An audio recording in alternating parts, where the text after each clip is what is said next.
If you're interested in trying to achieve a more natural sound, but also more understandable sound, then I have some good news for you. Today we're going to be looking at actually it's kind of one technique, but a couple aspects of it that are going to help you sound a lot more natural. And this is going to be something that we want to consider anytime someone asks you to repeat yourself, or they said they didn't understand you, or they show any sign that maybe you said something and they didn't just quite get it.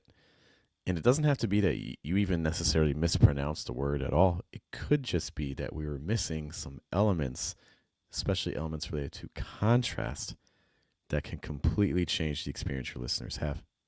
I want to talk about that in more detail today. Good morning, guys. Good evening. Good afternoon. Welcome to the Schwa Mill. This is your American English Pronunciation Review show. We look at a file that you guys send to us, and we get some feedback to it. So it's you talking, and then I give you some feedback, some suggestions that can help you sound more natural, more expressive, and more communicative. And to guide you in this process, there, of course, is me. Hello, my name is Jeff.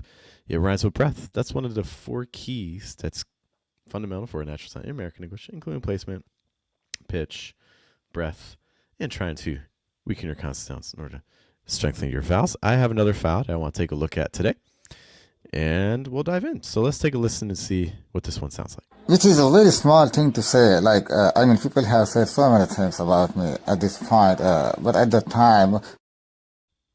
Okay, and I'll play that one more time. Which is a very small thing to say. People have said so many things about me at this point, but at the time. All right. Thanks as always for people who have sent us files. It's hard to have a pronunciation review show if you have nothing to review. A couple of things here. I've noticed that this file is pretty fluent. It's keeping a very consistent pace throughout. There aren't really any breaks. That can also potentially be a disadvantage, just to know. So fluency isn't just about, speaking consistently, but there is a level of comfort here, which is great. There's a couple moments where I did struggle with understanding. I'm going to try to identify those for you, and then I'll try to see why. Which is a very small thing to say.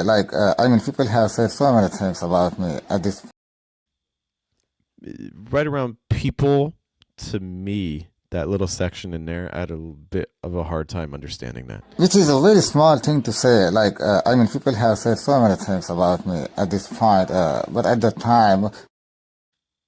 And that's the primary section that I had some struggle with. Things are kind of running together. Part of the reason that I think this audio could be challenging is I want to, first of all, just discuss some elements of contrast, starting with firmness. Everything about this is firm. When I say firmness, what does firm mean? Well, this is firm. If I talk like this is a firm way of speaking. You'll notice a lot of falling intonation. You'll see some quick, short sounds. The speed is kind of high energy. It has kind of a harshness to it. The consonant sounds are heavy. The vowels don't have a lot of space. That's firmness.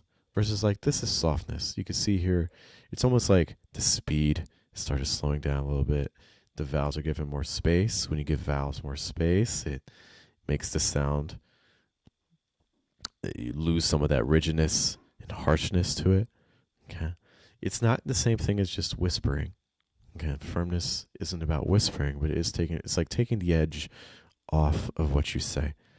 Everything about this file that we're hearing is firm. Which is a very small thing to say, which is a really smart thing to say. I think the word is smart, right? That's what I'm hearing. Which is a really smart thing to say. If I wanted that to sound softer, it might be which is a really smart thing to say. Which is a really smart thing to say. Okay.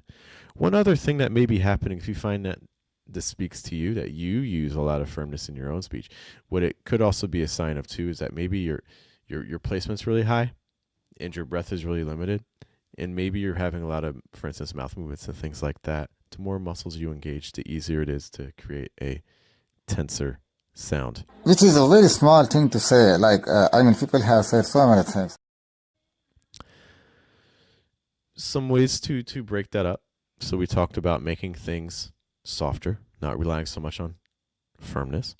Some things that would also make that more understandable too. Increasing, for instance, like pitch ranges. We always talk about pitch ranges. What do we mean by pitch ranges? Well, let's listen to this. Which is a very small thing to say. People have. Okay, so with that first part, which is a really smart thing to say, which is a really smart thing to say. So it sounds like we're kind of like at like a mid-high pitch range for our speaker.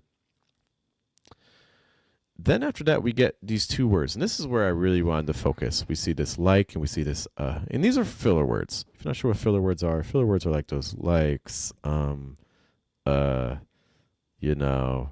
You probably have some in your first language as well, so you may want to be thinking about, what do I use in my own speech when I'm thinking? What's the sound I make? Okay. And filler words have a negative reputation. In fact, in the video description, I put a link where I explain more on filler words and contrast, but I'm going to give you a light version today in this stream. These filler words are opportunities to play around more and create more contrast. Which is a very small thing to say. Like, people have said. See if this okay. And then you say people. So right now you're kind of like, which is a really smart thing to say. Like, people. But the problem with that is like everything's very balanced pitch-wise. And so from a listener's perspective, when everything's really balanced like that, it makes my life more challenging. It actually makes my listening experience harder. It can be harder for me to understand you. If we use, for instance, these filler words as places to incorporate more contrast, I can lighten the load. I can make things easier for my listener.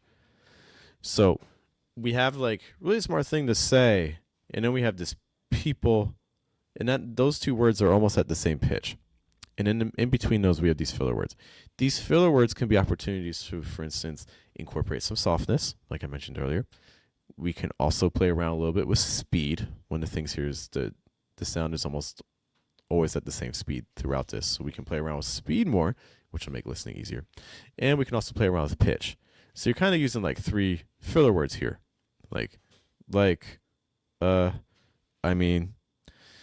And those are opportunities where, for instance, if we wanted to use those to go down in pitch 3 times, it's like, say, people, really smart thing to say, people. So I'll say it 2 ways, with those elements of contrast I just did and without, and see which one is easier for you. Okay.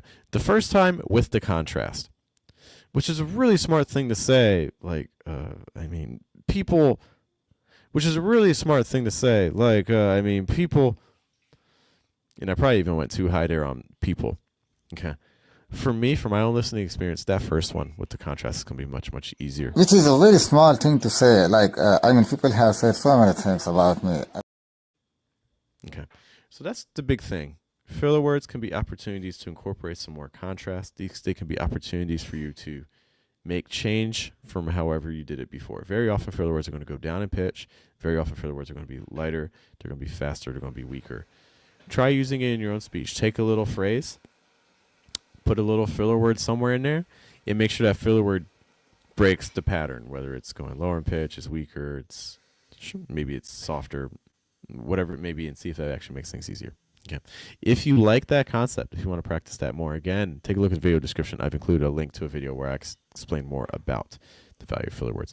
Thank you so much for sending that audio file. Before we go out, I do just want to highlight a program that I have. If you're finding this helpful, this sense of getting feedback, sending in audio, getting feedback for yourself. When we talked about one thing, imagine I was able to work with your audio for, a full 15 minutes, 20 minutes, just kind of talking about the things that you're doing. Well, that's what one of my small group coaching programs does every single day, multiple times a day, specifically with me on Mondays, Tuesdays, Wednesdays, and Fridays, multiple times. And during these classes, people send in, instead of audio files, we send in video files. And the reason we work with video is because video allows us to see the whole package. We get to hear your voice, but we also get to see what you're doing with your body language, because body language has as important a role in how well people understand you as your voice. Have you ever noticed that when you watch someone talk, it's an easier experience than if you just listen to their voice, like on the radio or a podcast or an audiobook or things like that? Body language is extremely important for becoming a better communicator.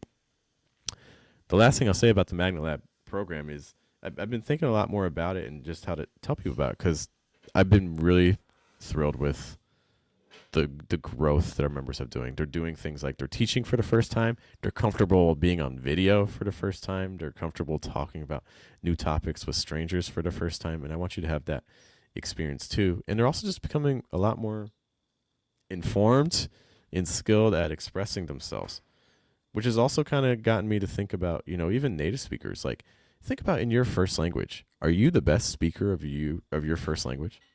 There's probably things you could do even in your first language that would make you a more effective communicator. I think that with the MagLab program, we're going to help you achieve that in your first language as well, because the skills that we learn there aren't just about English. You're going to find that all the things we talk about there are things you can immediately apply to any other language that you speak, including your first language. And it's also why I think we can actually achieve that goal of not sounding like a native speaker, but we can actually sound better. Thank you guys for your time. I will see you all next week. Our next stream again will be on Monday, Tuesday, and Friday, right around 7 a.m. I hope you guys have a good day, have a good night, and a good afternoon.